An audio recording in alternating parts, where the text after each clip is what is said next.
Bakhmut में जारी भयानक जंग का वीडियो सामने आया है। रूस पर रॉकेट लॉन्चर से यूक्रेन का बड़ा हमला। वो तस्वीरें देखिए, 20 सेकंड में रूसी ठिकानों पर 40 रॉकेट दागे। बाखमुत में 300 से 400 घंटे हो गए हैं और जंग कुछ इस तरह चल रही है। ये ऐसा लग रहा है कि यूक्रेन की धरती पर लड़ी जा रही जंग अब धीरे धीरे रूस की तरफ शिफ्ट हो रही है। ये बाखमुत की तस्वीरें हैं जहां पर यूक्रेन ने रॉकेट लॉन्चर से बड़ा हमला किया है।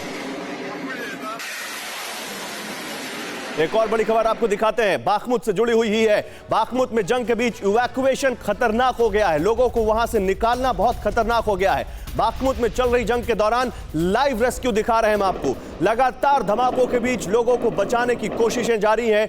भीषण शेलिंग के बीच 10 लोगों की जान वहां पर बचाई गई।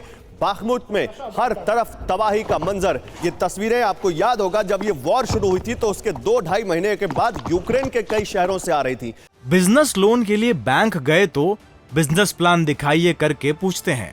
बिजनेस प्लान कैसे करना है, इसे प्रैक्टिकली सीखना है तो फ्रीडम ऐप को अभी डाउनलोड करें। लेकिन बाखमुत में अब देखिए कैसे हर तरफ तबाही का मंजर दिख रहा है। और हमारे साथ हमारे तमाम संवाददाता और हमारे तमाम गेस्ट जुड़ रहे हैं। धीरे धीरे आशीष जुड़ चुके हैं कीव से। पहले कीव चलते हैं, उसके अलावा आप देखिए हमारे साथ 3 हमारे खास मेहमान जुड़ चुके हैं। आप देखिए जनरल सुधाकर जुड़ चुके हैं हमारे साथ ब्रिगेडियर दत्ता जुड़ चुके हैं, राजन जी जुड़ चुके हैं, विदेशी मामलों के जानकार। आप सभी का स्वागत है। लेकिन कीव चलते हैं। आशीष, कीव में बताइए ये जो बाखमुत की आग है इसको लेकर क्या अपडेट है? जी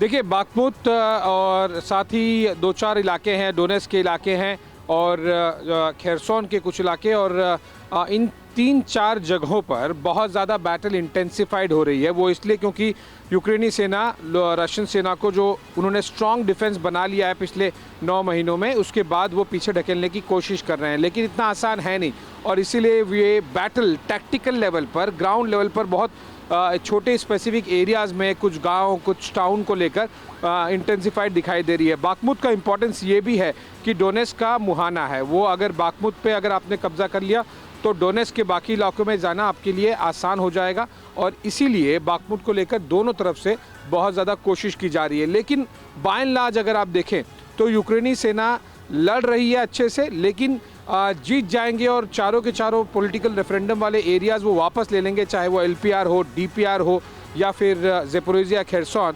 इसके चांसेस अभी फिलहाल जो खेरसोन में तो हमने देखा रूस ने रिट्रीट किया। ज़ेपोरिजिया में आप खड़े हुए हैं, बाखमुत की बात आपने बता दी, ज़ेपोरिजिया के क्या हालात है?